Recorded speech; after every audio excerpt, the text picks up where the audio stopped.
Je vous signale déjà que Matata Pogno a qui assister dans l'obsèque. Il y a Eden Konjo, il y a Tika Kibiso, a qui assister. Na Simanaye, Premier ministre Sylvestre Ilunkamba, a qui na parc agro ya Bukanga Lonzo. Misika Oto Zaro de la Massangu, Misika Oto Zaro de la Fufu, Oyo et Bimina Mabele na Bisomoko ba Congolais.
Où est le chef de garage?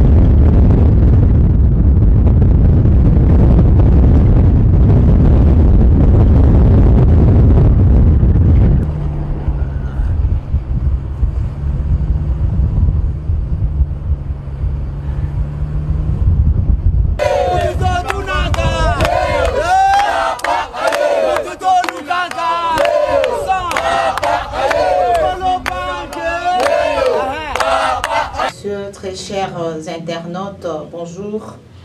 Bonjour de partout où vous nous suivez. Bonjour depuis Facebook, YouTube à tous nos amis de Diane W La Suprême Télévision. Abonnez-vous massivement à Diane W La Suprême Télévision. Nous voulons parler du dossier Bukanga Lonzo, Boyato Solola. Et si vous êtes là, clique Jamal, partagez la vidéo, Bilono se posa déjà connecté, Boyato Solola, Boyato partager vidéo. Et là, moi, ce qu'il s'agit de bêtises, au moins, on va congolais, ébélé, 400 personnes, au plus de. S'il s'agit de choses sérieuses, le Kola Oyo et Talimbo Cannabis au Congo, au monde à moins quelques personnes, alors que tout solo la maïta limbo cannabis au Congo, tout partager ma point de vue, tout solo là parce que Congo est un dénominateur commun à l'issoni ensemble. Biso tout ça là direct, pas pour de bêtises, tout ça là direct pour tout solo là tout kabola makanis na biso dossier Bukanga Lonzo. Il y a les alliés sujet d'Abisso Mokola Lelo. Après passage, il y a Premier ministre Sylvestre Ilunkamba, Oyakenda qui n'embarque agro Bukanga Lonzo. Constat, Oya Sali Serge Béa, partagez la vidéo, pasteur.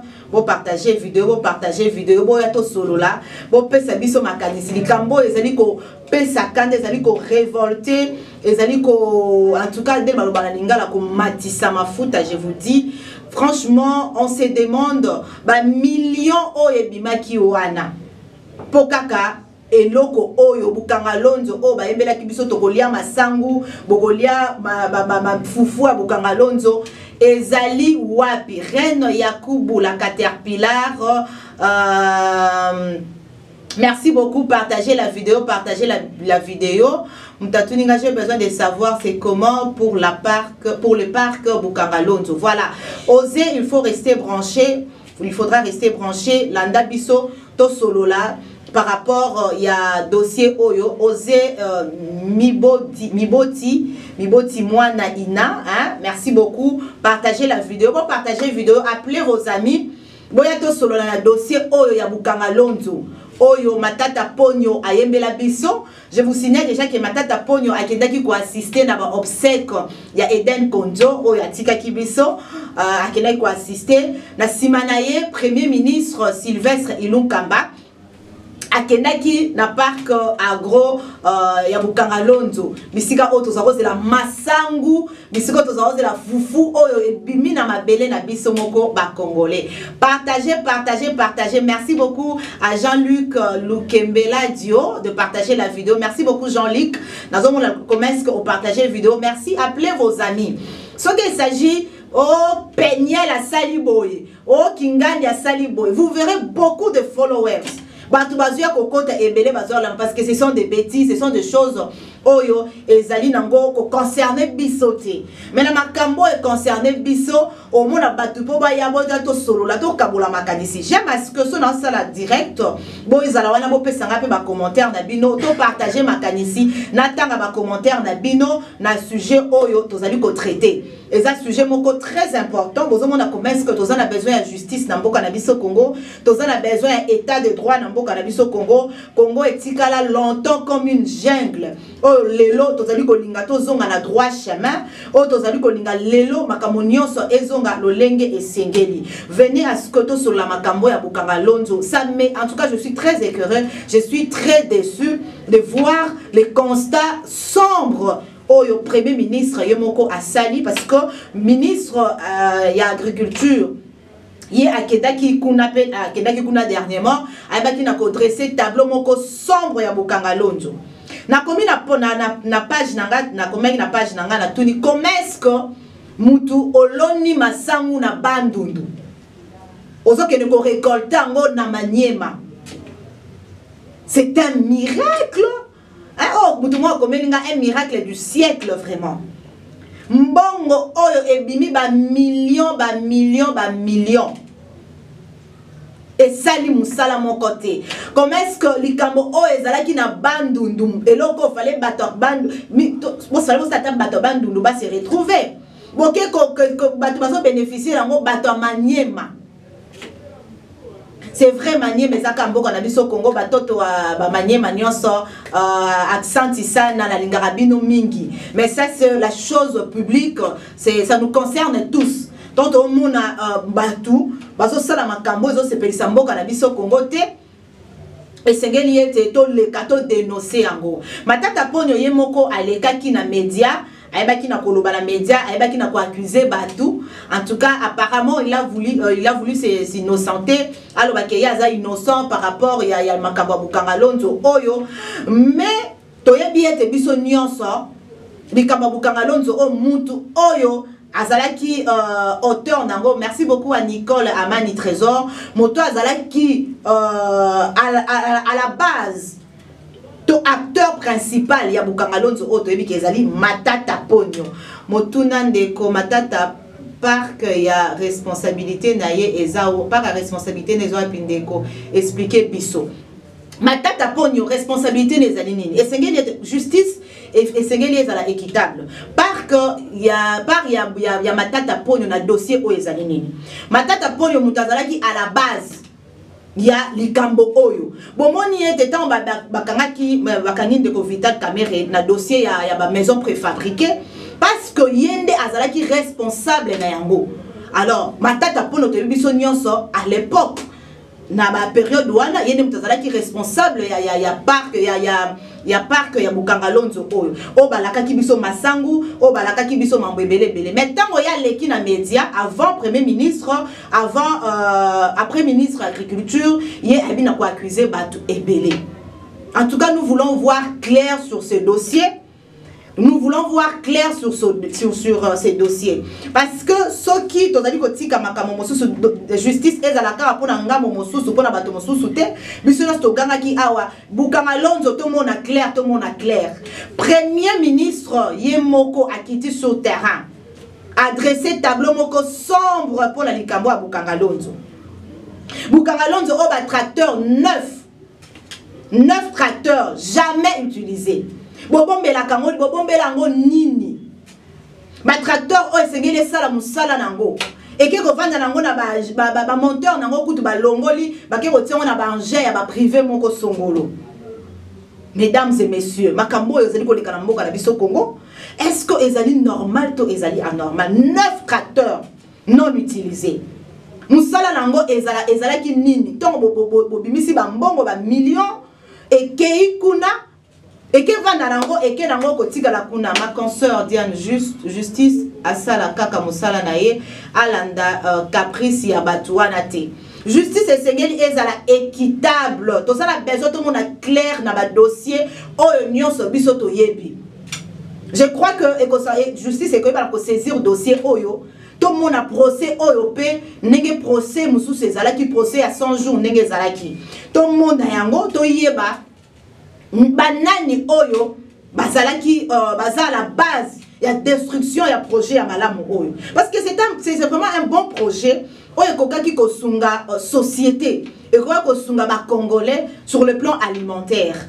Mais eloko wana ba congolais ba bénéficier nango ata mukete. Ba bénéficier nango ata mukete. Comment est-ce que l'Imboka na biso Congo to kozala na mauvaise foi? Comment est-ce que to kozala na méchanceté tina niveau oboy? Bayembi a bukangalonzo bolia masango ya masango kitoko bolia masango bimina mabele ya Congo. Baton ya engrais chimique. Si les lots non utilisés, salela beaucoup tout est bimal dans éviter mokoyo. En tout cas, franchement, il y a quelqu'un qui m'a écrit qui pose ça à Kende nano ailleurs. Oro Kende ailleurs, mais heureusement à Kamboka no Congo. Et là on passe na biso ezaliwana. Merci beaucoup au pasteur Jean-Paul Moulumba. Qui me dit bonjour, merci beaucoup, bonjour à vous aussi pasteur, merci de suivre ces lives. Alors partagez, Naza a besoin, na lobanga yimo côté na monopoliser parole T. Naza a besoin na monopoliser parole T, Naza a besoin to solo la biso na bino. Bon pesanga ba commentaire na bino. Bon commenter na vidéo oyo, bon commenter et que ça la bien makasi. Bon zalaka wana lokola ba téléspectateur té. Bon zala wana ba interaction et zala entre biso na binoto solo la. Les kambo ya Bukangalonzo. Très décevant. Nami yoki mawa, nami yoki pasi. Namiyo ki pasi likambango tuzobeta kaka li solo Bukangalonzo comme à niveau nini dossier wana ezandenge nini. Heureusement le premier ministre a fait un tour yemoko anasi aza déçu ceux qui kola la pepongi akola la pepongi te elobi passage na ye na si kozonga na ye akozanga ta petit akotuna pourquoi batu ba mitema mabebo 9 tracteurs non utilisés ce que bosombela ki yango nini. Bosombela ki yango ni botiango likolo ya balenière privée moko wana soki pe ya nani pe to yebite bokete likolo ya balenière privée ya batu moko songolo au lieu que ça la musala nango bino bokezu yango ba tracteur wana bokete yango franchement o mboka ndenge nini oyo. Ça c'est quel pays ça? Ça c'est quel pays? Des fois, tu vas critiquer à Boketu, peut-être une manière à Boketu, on sait les Kamamonde et ça la moins compliqué. Mais des fois, Boketu dénonce des choses, et ça la qui est passé. Des fois, Boketu, ça c'est quel plaît. Mais alors que Boketu s'est dit, il s'est dit en tout cas indigné d'être congolais. Boketu to critique à Boketu. Des fois, ma Boketu lo bara peso to la délé en gros, to si on la sens moko normal, on comprendra que Boketu ma soit dénosaka et ça la juste. Peut-être façon de faire na yende et ça la moins bilinga. Mais sinon, moi quand biso Congo et sengeli était to lobelaka makambo. Ma sœur qui était le ministre de l'agriculture du gouvernement Matata Poni. En tout cas, je connais pas son nom. C'est Matata Ponyo na dossier oya Bukangalonzo oyo yemtazwaki mingi côté wana na opeso réponse après live nanga je vais te répondre dans les commentaires. Je vais faire les recherches na pesao réponse na commentaire na yo.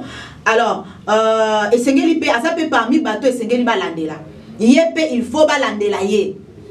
Ministre agriculture, ministre industrie esengeli balandela ye. Baluka, dossier wana en tout cas ekosala appel na bato ebele. Ce qui m'étonne, le président Joseph Kabila a sali combien d'années avant Bokanga Lonzo? Tant qu'il fait sa proposition, ton gouvernement fait sa proposition à Bokanga Lonzo wana. Amoni après 1 année ou 2 ans, progrès exacté. Pourquoi l'andela ki batouana te? Notre ancien président de la République, Joseph Kabila. Parce que tant Joseph Kabila, tant Bokanga Lonzo qui est déjà malamouté, il était là, il était le président de la République. Pourquoi va suivi Ezala quitté? Suivi Ezala quitté, pourquoi? Pourquoi suivi Ezala quitté dans le dossier Oyo ya Bokanga Lonzo? En tout cas, ça c'est une question directe à l'ancien président Joseph Kabila. Parce qu'aujourd'hui, après combien de temps? Après combien de temps? Oh lelo, ministre Sylvestre Ilunga Inunkamba, azo kende na parc agro ya Bokanga Lonzo a kende ko constater constant moko amer. A kende ko tableau moko sombre ya Bokanga Lonzo oyo. Mais gouvernement ancien, gouvernement passé. Mosala ki musala nini suivi ezala ki te na ba dossier mususu pourquoi? Et puis, si va million, il y a quelqu'un qui m'a écrit, et puis, si combien de millions, attendez, je vais voir pour vous, et révolté, bino, bon, mon montant, oh, et puis, si Bokanga Lonzo wana, bon, mon combien est-ce que les autres pèsent sakanda? Je vais chercher pour vous les montants. 150 millions de dollars. 150 millions de dollars. Et ça, Singama Tembelendeko Jean-Luc. 150 millions de dollars pour qu'il y ait un dossier Oyo, il y a Bokanga Lonzo Oyo. 150 millions. Dianga na lobi boye naza na Luanda batuana bakolinga changement te po na bazar na ba millions na maboko na bango justice asala musala ndenge na Angola et salemaka. Ailleurs, excusez-moi, c'est le courant qui est parti. Tous ça courant tout à l'heure, mais ce qui est important aussi, c'est la voix. Hein, c'est la voix Toyoka, la voix des importants. Je sais que vous êtes là nombreux. Voix des importants. Parce que, awa, tous sur la makamambo cannabis au Congo. Je disais que 150 millions de dollars américains. Oh, ezalaki et ça les ebima qui poka kana dossier Oya Bokanga Lonzo. 150 millions de dollars. Vous ne sentez pas mais là au moins ils ont révolté Bino. En écoutant seulement ces montants, je vous dis, moi, et ça combien de bateaux bazako kufa na Est? Combien de bateaux bazako kufa na malnutrition na mboka na biso Congo? Combien de personnes bazali ko souffrir kaka pour alia fufu oya pamba? Parce que kola fufu est mati. Parce que Ekolo Masangu est mati. Combien de gens souffrent dans ces pays? Et vous sortez des millions pour ekende nango kaka ko vanda nango kaka nesika moko songolo. Ba tracteur wana yesa musalani. C'est révoltant. 150 millions. 1 million ya pamba. Siko botanga siko 1 2 3 4 5 6 7 8 9 10 na kosuka ta na santé na koma te na otanga. Mais yango siko 150 millions de bimi na dossier o ya Bokanga Lonzo. En plus ba signé qui contrat o ezalaki de gré à gré. Ezalaki contrat moko de gré à gré. Contrat moko de gré à gré, oh écoute va violer nanou loi ya passation ya marché na RDC. Et c'était au vu au su de tout le monde était là, va constater na bango nous sommes au pouvoir, to lia na biso to mela ba champagne, to rouler na ba jeep, ba to na ta ba kufi na bango nzale tali bisoté. On a cru que Bokanga Lonzo wana ekoya ko soulager souffrance à population. Mais tala lelo place to zali. 150 millions de dollars, je vous dis, 150 millions de dollars et bimi pour un dossier oyo. Et mon ministre dossier éthique à la caca à tiroir. En tout cas, on doit voir clair. Je n'accuse personne, mais c'est que ce que je sais parmi tout le dossier oh moto atanga makimingi c'était matata poni. C'était ma tata pour qui séjourne aujourd'hui à Kina Baobsek et Den Konzo. À qui quoi si c'est la Baobsek à Den Konzo. Il y a des moutons Azala qui, à la base, il y a dossier Oyo. Et il est passé dans des médias, au moment qui commence à cela qui est à l'égal qui n'a dans la télévision, à l'objet qu'il y a Ayebi Makamona, il y a innocent. Aza innocent. Alors, justice congolaise, éthique à Kakamusala. Justice est sénégalaise à la impartiale. Justice est sénégalaise à la impartiale. Et sénégalaise à la indépendante. État de droit, tozo lingato, to koma. Et ça, il y a batumoko kaka, il y a batumo sousouté. Et sénégalaise à la indépendante. Les anciens dossiers, toka qui tombe à fungoli dossier, procès 100 jours. Monsieur Stoloba qui commence que baso justice saison là de la mingi, ba dossier à l'élo. Mais ba dossier à kala, le quoi 5 chantiers, le quoi la bukanga lonzo, le quoi la daipen, baso là de la moté. Ah, les lorsqu'ils congolais n'y ont c'est sengeli ya telema. Tout ça quand on a pour la salle ka ba débattre, il y a ba concours de beauté. Nous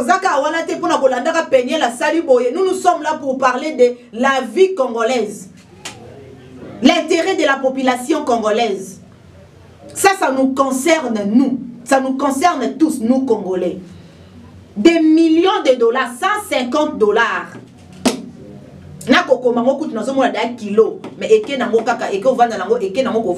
quelque part. 9 tracteurs.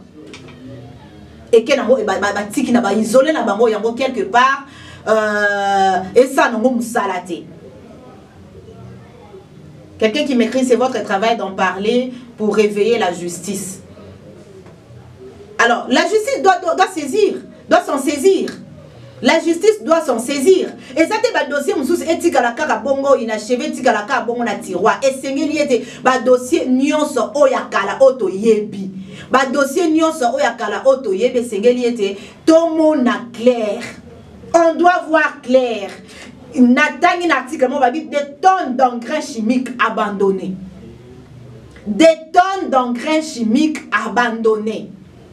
Donc, vous avez des projets, vous avez des tracteurs, vous avez des engrais chimiques, vous avez un espace, un terrain, vous avez un projet pour, au bénéfice de la population. Mais vous avez un dossier, vous avez un projet, vous avez un bino. Et vous avez pris des millions, vous avez dans la poche na bino. Des tonnes d'engrais chimiques. Pour la monter ma bébé. Pourquoi Congo, vous avez toujours un tableau sombre dans le dossier? Comment tu as la sérieuxité à tenir l'eau comme est-ce qu'on ne peut pas avoir une minute? Il y a beaucoup de misapé, il y a cause à la peine sengo, il y a beaucoup de que je suis congolaise, je suis congolais. Tu as peine sengo wanati, il y a beaucoup de que je suis congolaise, je suis congolais. Pourquoi on doit toujours avoir mal? Pourquoi toujours on doit pleurer nous les Congolais? On nous dit souvent que mon cannabis c'est la richesse, le boye. Mais on n'en bénéficie pas. Ça c'est quel pays, mesdames et messieurs? Ça c'est quel pays? Quelle méchanceté! Tozo bomabi, tozo bomala biso na biso.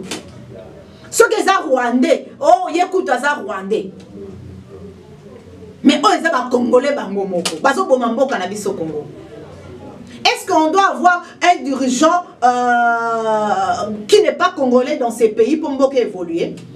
Parce qu'apparemment, tu as Mboka Nyoso, Mboka Ezo Kendeka Libosote. Tu as dessus de plus en plus. Soit tu as ta président, pas président, ou bien dirigeant Moko Oyo Bazala Bango, Bazala Congolais. Parce que ça ne sert à rien d'être congolais si vous avez la mauvaise foi. Ça ne sert à rien si vous êtes des Congolais, vous n'arrivez pas à développer votre pays, à aider vos frères. Parce que le projet Bukangalonjo Oyo est censé et alléger la vie sociale à les Congolais. Massango, je vous dis, Ezo Uta Angola, c'est moule. C'est moule Ezo Uta Angola. C'est moule Ezo Uta Angola, c'est moule Ezo Zala importé. Na ma belé otolo ba ke ma belé o ezali fertile.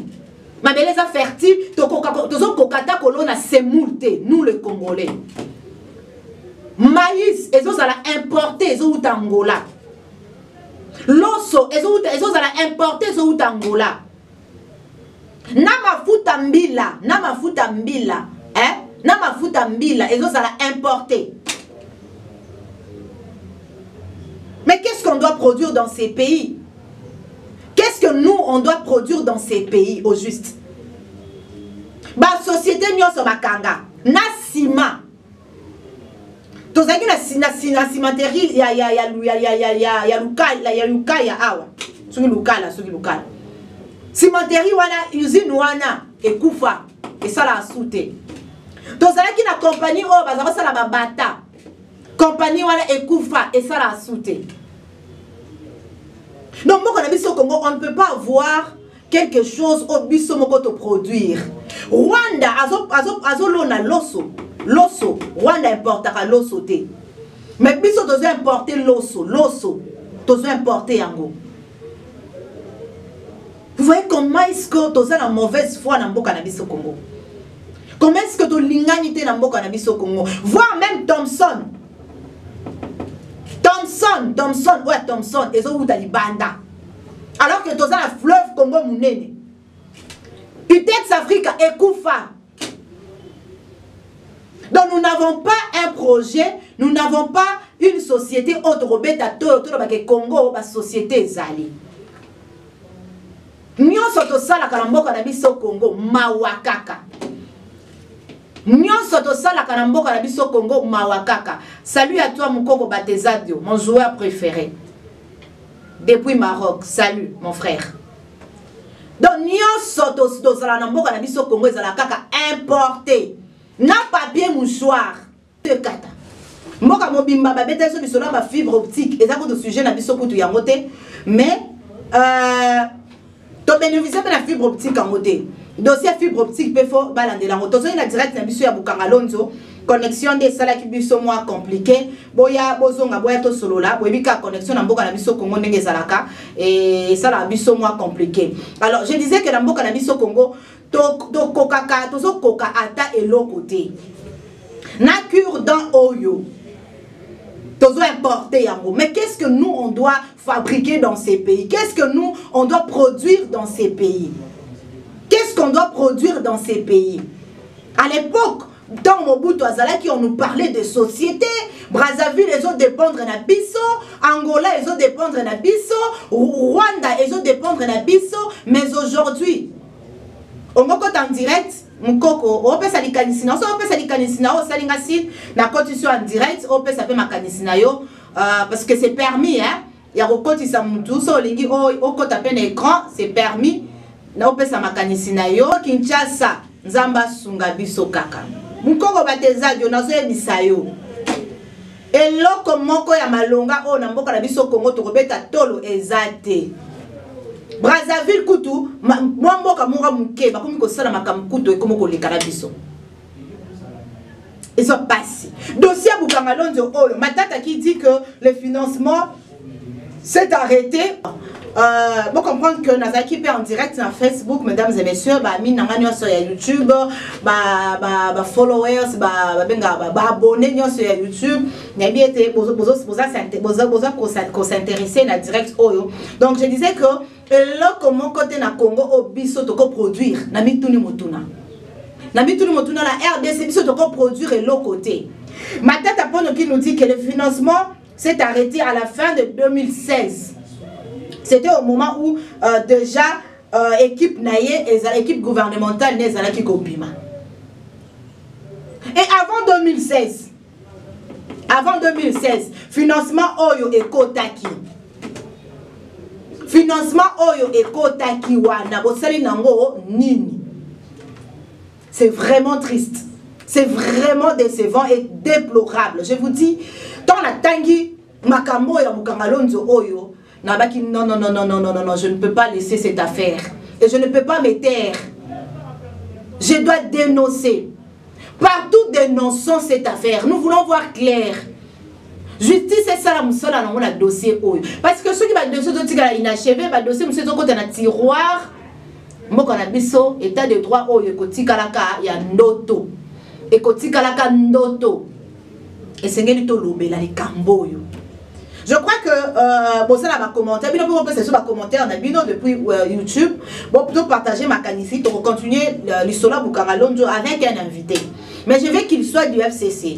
Bah expliquer biso dos Bukanga Lonzo 150 millions et ça là qui nous sala nini. Ce qui bimaki n'y ont sauté quelques sommes oh yango bimaki wana et qui n'est qui ko sala musala nini. En tout cas, nous voulons voir clair sur ce dossier.